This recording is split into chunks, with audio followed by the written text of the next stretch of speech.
안녕하십니까. 감사 스마일입니다. 3월 12일 수요일 아침 방송 기쁘게 시작하겠습니다. 오늘의 한 줄 명언은 아직까지 현대 과학은 다정한 말 몇 마디보다 더 효과적인 안정제를 만들어내지 못했다. 이 말인즉슨 다정한 말, 그리고 고맙다는 말, 사랑한다는 말을 하게 되면 정말 본인도 좋지만 듣는 사람은 더더욱 기분이 좋고 또 효과적인 그런 안정제를 맞는 것 같은 그런 느낌을 받는다고 합니다. 최근에 감자 스마일에게 많은 분들이 부동산 관련해 가지고 고민사항들을 이야기를 하시는데 지금 당장만 보지 마시고 부디 말씀드리는데 조금 길게 보실 것을 이야기 드립니다. 그리고 감사 스마일도 잘 되진 않지만 그래도 일희일비하지 않는 그런 감스님들이 되셨으면 좋겠다는 말씀 드리고 오늘도 기쁘게 시작하겠습니다. 최근에 제가 어제도 말씀드렸지만 3월 6일 창릉 신도시 천마을 본청약 당첨자 발표 이후 그 전에 물론 신고가가 일어났겠지만 일단 설 명절 이후에 2월달 그리고 3월달 분위기가 고양시 덕양구도 심상치 않습니다. 지샘프가 9억 7천에 실거래가 됐고요. 일산 요진 YCT가 9억 1천, 그 다음에 2차 아이파크가 8억 5천, 그 다음에 2차 원흥역 동원랄드 비스타도 7억 7천5백, 원흥 호반 메리디움 더 퍼스트 5단지도 7억 6천에 실거래를 보였는데 지금 이 금액보다 아마 이제 방송일 기준으로 3월 12일 또 뭐 다음 달, 5월 달, 뭐 6월 달, 뭐 아니면 올 하반기 지금 금액보다 물론 내려갈 수도 있겠지만 제가 판단했을 때 지금 금액보다 내려간 실거래는 아마 적을 것이라는 말씀을 감자 스마일이 소신껏 이야기 드립니다. 제가 계속해서 내 집 마련을 갖다가 하루라도 빨리 하라라는 이유는 지금 부동산 분위기가 심상치 않고 그리고 강남 3구의 이 서울 아파트 가격이 오름세가 2021년을 갖다가 방불케 합니다. 그렇기 때문에 혹시라도 감스님들 중에서 올해 내 집 마련을 생각하시는 분들 계시면 특히 덕양구라든지 서울과 맞붙어 있는 지역을 생각하신다고 하시면 3월, 4월이 오히려 좋은 기회가 될 수 있다는 말씀 드리고 아니야 나는 조금 더 금리 인하라든지 대출 나오는 것을 보고 판단하겠다라고 생각하시는 분들은 뭐 그렇게 하셔도 된다는 말씀 드리고 넘어가겠습니다. 쇼킹 부동산에서 3월 시장 생각보다 신박합니다 라고 이야기를 했는데 일단은 서울 아파트 거래량을 갖다 분석해 보니까 1월달은 3,180건, 2월달은 5,406건, 이게 이제 1월 대비 70% 증가됐는데 2월 28일 기준이다 보니까 이거는 그러니까 추정치고 3월도 이제 거래량을 추정을 해보면 그러니까 2월하고 3월은 확실하게 지금 2월 같은 경우는 3월 뭐 31일이나 4월 초가 돼야지 이제 거래량이 이제 종합이 될 거고요. 3월 달 같은 경우에는 4월 말 정도가 됐을 때 이제 이런 것들 실거래가 이제 한 달 정도의 시간이 있기 때문에 이제 추정을 해보면 2월 달 같은 경우도 5,400건 정도, 3월 달 같은 경우에는 9,000건 정도가 될 수 있다라고 지금 이야기를 하는데 물론 이 수준보다 낮을 수도 있고 뭐 아니면 이것보다 더 높을 수 있지만 분명한 거는 지금 거래량이 심상치 않다는 말씀을 드립니다. 그렇다고 하면 서울만 그런가? 아닙니다. 경기도도 지금 1월 달에 경기도 전체 아파트 거래량이 6,292건이었는데 이게 지금 오타입니다. 오타. 2월 달에 경기도 아파트 거래량을 추정해보니까 9,500건 정도. 그 다음에 1월 대비 한 52%가 증가되고 3월 달 같은 경우에는 16,000건 정도가 될 것이다라고 지금 추정을 하는데 물론 이게 확실히 맞다. 아니면 이렇게 될 것이다. 라는 것은 물론 시간이 지나봐야지만 정확하게 알게 되는 것이지만 이렇게 이제 거래량을 갖다 추정을 해보는 이 수치가 전혀 근거가 없는 수치는 아니다. 그리고 제가 최근에 지금 조사를 해보니까 은평이라든지 그 다음에 서대문, 뭐 가재울루타운이라든지 그리고 검단, 그 다음에 문정신도시, 그 다음에 고양시 덕양구뿐만 아니라 일산 쪽도 지금 거래가 되고 있다라고 합니다. 그렇기 때문에 경기도 아파트 거래량도 지금 터지고 있다라고 보시면 될 것 같습니다. 이거는 올댓고향에서 이제 분양가 관련해가지고 이제 김사랑 의원님께서 주요 입지 역세권 가격 빠졌을 때 매수하는 게 낫겠어요.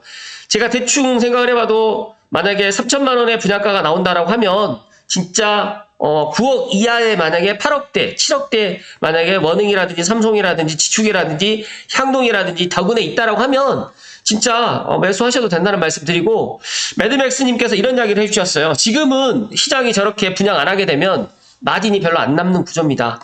창릉이 분양가 1억 올랐다고 비싸다고 하시는 분들이 정말 많은 거 알고 있고요. 저에게도 아예 노골적으로 비싸서 못했다라고 이야기는 하지만 현재 시장 상황 감안하게 되면 진짜 싸게 한 거다. 그래서 제가 LH에서 최소 마진으로 분양을 했다라고 이야기를 했지만 그 말조차도 믿고 싶지 않으신 분들이 더 많을 거라고 생각하기 때문에 제가 말을 아끼겠습니다. 서울은 앞으로 기본 4천만 원, 경기도는 기본 3천은 이제 일반 분양가가 되고, 여기에서 옵션 비용까지 추가하게 된다고 하면 확장비, 옵션 비용, 이자 후불제까지 따지게 되면 훨씬 더 지금 비싸게 지금 분양을 할 수밖에 없고, 만약에 이렇게 분양을 하지 않잖아요?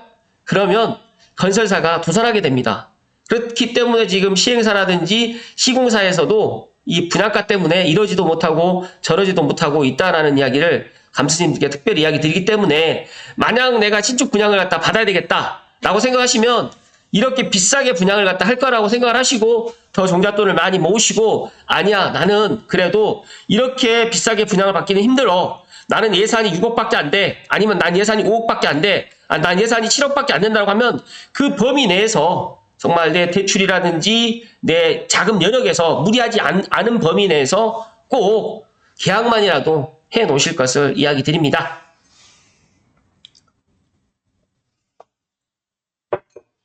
창릉 심원단지가 2,300에 가져가신 분들이 위너라고 이야기 하시는데, 이거는 당장 1년만 지나고 나면 느끼게 될 거고요. 진짜 3년 입주할 때쯤 되게 되면 아마 분양가보다 전세 가격이 더 높아져 있을 것이라는 말씀을 감사 스마일이 콕 하고 이야기 드립니다.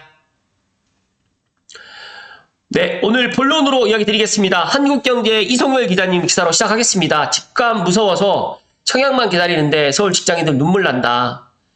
3월에 서울 분양이 하나도 없습니다. 청약 경쟁률도 양극화 심화되는데, 제가 최근에 상담이라든지 그리고 부동산의 그런 애로사항에 대해서 저에게 많은 분들이 이야기를 해주시는데, 이럴 줄 몰랐다, 또 내 집 마련하기 이렇게 힘들 줄 몰랐다, 그리고 마냥 지금 신축 분양만을 기다려야 되는 게 맞느냐, 더 나가서 이제 왜 그런데 또 고양시는 가격이 오르지 않느냐라는 이런 이야기가 지금 대부분인데, 서울이 이렇게 올라가는데, 서울에 지금 신축 분양이 부족하고 그다음에 신축 분양가가 올라가는데, 서울의 구축도 지금 올라가게 되고 기축도 올라가게 되는데, 경기도 또 서울과 맞붙어 있는 고양시 덕야구가 그대로 머물러 있진 않을 것이다 라는 그런 긍정적인 이야기를 많이 드렸지만, 모르겠습니다. 제가 신은 아니기 때문에 제 이야기에 물론 100% 공감을 해달라는 말씀은 드리는 건 아니지만, 제가 작년 그리고 4년 전, 3년 전, 2년 전, 1년 전 제가 어떤 이야기를 제 감사스마일 TV에 이야기를 했는지를 한번 되돌아보시면 제 이야기가 어느 정도 타당성이 있다는 말씀을 감사스마일이 드리고, 일단 신문 기사 내용을 살펴드리겠습니다. 서울에 사는 직장인 강모 씨 같은 경우에 올 들어서 눈에 띄게 줄어든 서울 아파트 분양에 속이 타들어간다. 부담스러운 집값에 그가 기존 주택 매수 대신에 올인한 전략은 청약. 근데 내 집 마련을 위해서 작년에 열심히 청약을 넣었지만 당첨되지 못했고, 올해는 서울 청약단지가 줄어들면서 기회마저 줄어들게 되었다. 더구나 올해는 연초부터 강남권을 중심으로 집값이 강한 상세를 타고 있고 그의 속은 더욱 타들어갈 수밖에 없다. 앞으로 서울에 나올 물량이 다 줄어들고 내 집 마련이 한층 어려워질까 걱정이라며 연일 한숨을 쉬고 있는데, 제가 만약에 내가 종잣돈이 있고 대출이 뭐 어느 정도 가능하고 맞벌이 한다고 하면, 지금 당장 어린 자녀가 예를 들어서 초등학교가 입학하기 전이라고 하면 몸테크라도 아니면 전세를 끼고 매수를 갖다 하는 전략으로도 가도 된다. 그리고 한 몇 년간은 내가 종잣돈을 모으면서 그 집으로 들어갈 수 있는 준비를 하면서 몸테크를 해도 젊을 때 뭐 20대, 30대, 40대까지 젊을 때 몸테크를 하는 것도 저는 나쁜 전략은 아니라고 생각을 합니다. 다만 내가 이제 종잣돈이 없고 그리고 청약 가점이라든지 뭐 통장이 금액이 좀 높다라고 하면 청약을 기다려야 되겠지만, 앞으로 서울이라든지 경기도에 그렇게 신축 분양이 이렇게 많지 않기 때문에 이런 부분은 각자가 잘 판단하시면 좋을 것 같다는 말씀 드리고요. 여보, 이건 집사라는 시그널인데 이번 기회에 진짜 살까? 수생투님의 블로그 글. 주택 매수 요인 요소가 지금 늘어나고 있고요. 정부가 규제 완화라든지 경기 부양을 통해 가지고 꽉 막힌 거래의 숨통을 들어오는 모습도 지금 일부 감지가 되는데, 지금 뭐 여러 가지의 지금 대출 금리 인하 속도라든지 그다음에 탄핵 정국이라든지 그리고 미분양, 지방의 미분양 때문에 여러 가지 변수가 지금 있습니다. 하지만 집값 상승세는 제가 생각했을 때, 제가 판단했을 때는 멈추기보다는 확산될 가능성이 높을 것 같다. 하기 때문에 실수요자들도 이제 내 집 마련 고민에 대해서 깊어지는 모습이고요. 하지만 최근에 한국 부동산이 발표했던 그런 주간 아파트 동향조사의 그런 것들 따져보면 2월 넷째 주 아니면 3월 첫째 주도 계속적으로 집값 상승률을 지금 보이고 있고, 그리고 잠담대청을 포함해가지고 지금 마용성, 그리고 서대문, 은평, 광진, 동작, 그리고 심지어 노원구까지도 실제 거래가 지금 증가하고 있다라는 게 팩트입니다. 이 팩트를 그냥 카더라라고 생각하지 마시고 한 번 더 생각하시면 좋을 것 같다는 말씀 드립니다. 서울의 집값 상승세가 본격화되면 상대적으로 저가 매수가 가능한 지방에도 매수세가 붙을 수 있지만, 감사스마일은 계속해서 이야기 드리지만 지방은 정말 내가 지방에 실거주해야 된다, 아니면 난 지방으로 낙향해야 된다, 아니면 나는 지방에서 살고 싶다 라고 생각하시는 분들조차도 저는 지방에 투자는 되도록이면 하지 마시라. 만약에 내가 1주택이 있다라고 하시고 내가 고양시에 살고 있는데 2주택을 생각하신다고 하시면 서울, 경기도로 지방에 예에서 양도세 면제해준다, 취득세 면제해준다, 이것에 혹하지 마시고 오로지 감스님들만이라도 서울과 수도권에 어찌됐든 간에 GTX A라인에 있는 2단계 개통을 하고 있는 운정중앙역에서 서울역 사이에서 내가 GTX A로 해서 빨리 접근할 수 있는 역세권 아니면 마을버스로 갈 수 있는 그런 데를 갖다가 주목하셔가지고 내 집 마련을 하셔도 되고, 아니면 1주택인데 하나를 예비로 하나 더 내가 이제 상가 월세 받는 개념으로 해서 아니면 전세나 월세로 해서 그렇게 세팅을 할 것을 저는 추천을 드리고요. 지방 투자는 저는 세종시 정도나 아니면 천안, 평택 정도나 가능할 수 있을까? 저는 또 청주 정도나, 저는 지방 투자는, 특히 광역시 투자는 저는 그렇게 좋게 보지는 않습니다. 그렇기 때문에 이왕이면 서울 수도권으로 하실 것을 이야기 드립니다.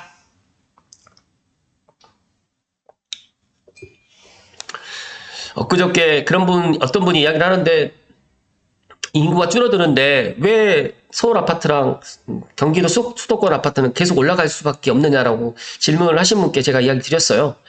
지방은 소멸이 되고 6대 광역시도 이제 인구가 계속 줄어들겠지만 서울과 수도권, 경기, 인천은 줄어들 일이 없습니다. 그리고 지금 2대 광역시, 부산광역시보다 지금 인천광역시가 더 인구가 더 많고, 그다음에 직장이라든지 일자리가 더 많기 때문에 지금 추월했습니다. 그러니까 우리나라 2대 도시가 부산이었는데 이제 부산이 아니라 인천광역시다는 말씀을 오늘 감독님께 이야기 드리기 때문에 지방 투자는 정말 신중해야 된다는 말씀 드리고요. 지금 보시면 아파트 주간 매수 급등, 매매 수급 동향을 보시게 되면 서울이 97.8로 해가지고 100으로 지금 치닫고 있고요. 수도권도 지금 올라가고 있습니다. 그래서 이런 것들 보게 되면 이제 사도 된다라는 말씀을 감사스마일 이야기 좀 드리면서, 나는 여러 가지 지금 상황 때문에 못하겠다라고 생각하시는 분들은 저는 기다리시고 난 다음에 본인이 그런 결정을 하실 시점에 하셔도 된다는 말씀 드리지만, 매매 수급 지수가 0에 가까울수록 공급 우위고 200에 가까울수록 수요 우위라는 뜻인데, 참 신기한 거는 제가 부동산 현장에 있으면서 정치, 경제, 사회, 문화, 세계, 거시 경제까지 해서 부동산 가격에 영향을 끼치지만, 최근에 이제 비트코인이라든지 주식이 지금 많이 가격이 좀 내려가다 보니까 그래도 많은 분들이 그래도 부동산이 안전하다라는 이야기를 하고 있지만, 또 부동산 또 가격이 또 내려가면 또 비트코인이라든지 예를 들어서 주식 가격이 올라가게 되면 또 반대로 이야기를 합니다. 하지만 생각을 한번 해보십시오. 만약에 내가 비트코인도 있고 주식 투자도 하고 있지만 그분들이 만약에 집 한 채가 있는 상태에서 투자를 하는 거랑 집이 없는 상태에서 투자하는 거는 정말 다르죠. 또 하나는 아무도 관심 갖지 않을 비수기인 겨울에 내 집 마련하면 되는데 사람들이 겨울에는 또 움직이질 않아요. 그리고 또 항상 반복되지만 봄 이사철에 이사를 갖다 하면서 내 집 마련이라든지 이런 것들을 더 생각을 하게 되는 거라는 생각에, 이게 제가 부동산 현장에 오면서 15년, 16년 동안 변하지 않더라고요. 하기 때문에 감스님들만이라도 제발 부디 남들과 똑같이 하려고 하지 마시고 조금 다른 방향에서 한번 생각을 해야 된다.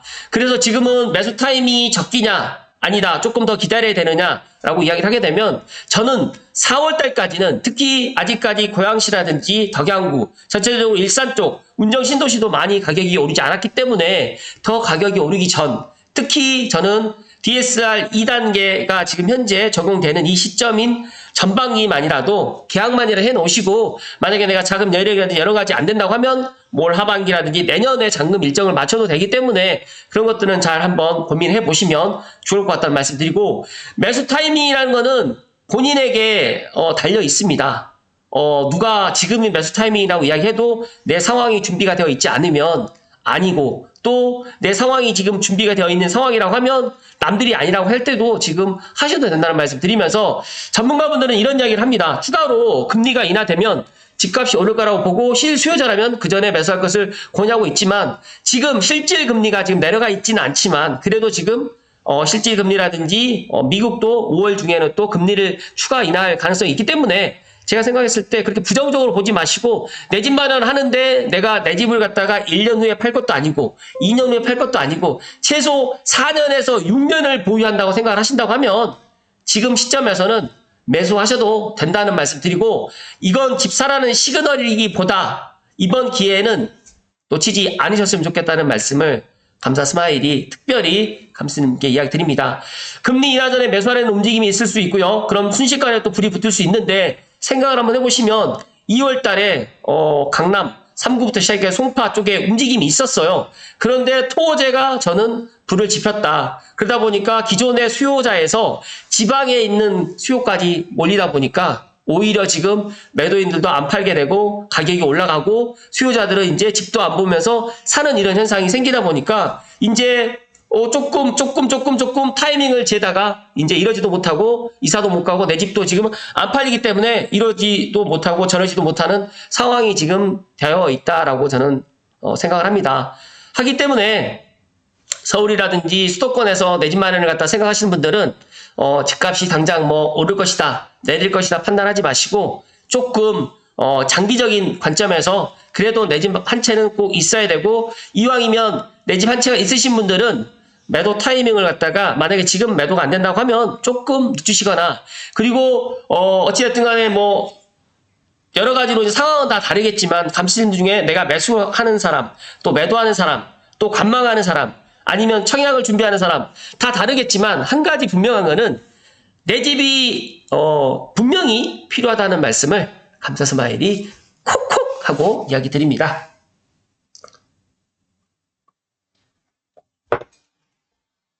제가 이제 20분을 넘겨서 이야기 드리게 되면 또 제 방송을 갖다 보시는 분들이라든지 좀 많이 불편하실 것 같아서 한 가지 더 있는데 이거는 제가 생략을 하고요. 오늘 오후 제가 3시 반에 향동에서 향동의 박채희 바른부동산 박채희 대표님과 덕양구 향동지구 25년 3월에 대해 가지고 한번 이야기 드릴 수 있도록 하겠습니다.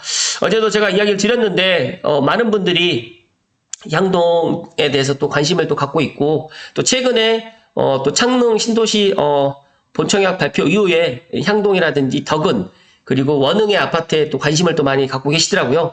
저는 상암 DMC 바로 옆에 있는 향동지구 정말 좋다라는 말씀 드리면서 제가 작년에 박채희 대표님과 이제 향동으로 내 집 마련해야 된다라는 또 추천하는 또 이유도 있었고 또 향동 부동산 그 7월과 8월의 분위기 또 그때 또 이야기를 좀 드렸는데 모르겠습니다. 향동에 대해서 뭐 향동에 거주하시는 분들의 또 생각도 뭐 직접 또 들어볼 수 있는 또 기회가 또 될 수가 있고요. 더 나아가서 저는 고양시 덕양구가 아직까지 저는 서울과 맞붙어 있는 지역 중에서 가장 저평가되어 있다라고 생각하는 사람 중에 한 사람이기 때문에 오늘 오후 3시 반에 함께 소통하는 시간 그리고 또 박채희 대표님이나 아니면 저에게 또 궁금하신 사항 있으시면 어떤 상황이라도 좋으니까 질문 남겨주시면 오늘 함께 하는 시간으로 가져볼 수 있도록 하겠습니다. 감사 스마일이 저에게 전화 오신 분들께 모르겠습니다. 이렇게 다정한 말이라든지 좀 따뜻한 말을 좀 해드려야 되는데 조금 그렇게 하지 못한 부분에 있어서 반성하게 되고요. 모르겠습니다. 저는 부동산을 갖다가 만약에 내가 투자를 했거나 아니면 어떤 결정을 해놓고 후회보다는 그 방법을 찾는 그런 감스님들이 되었으면 좋겠다는 말씀 드리고 부동산은 학문이라는 말씀을 마지막으로 드리면서 3월 12일 수요일 아침 방송 마칠 수 있도록 하겠습니다. 오늘도 행복 가득하십시오. 고맙습니다.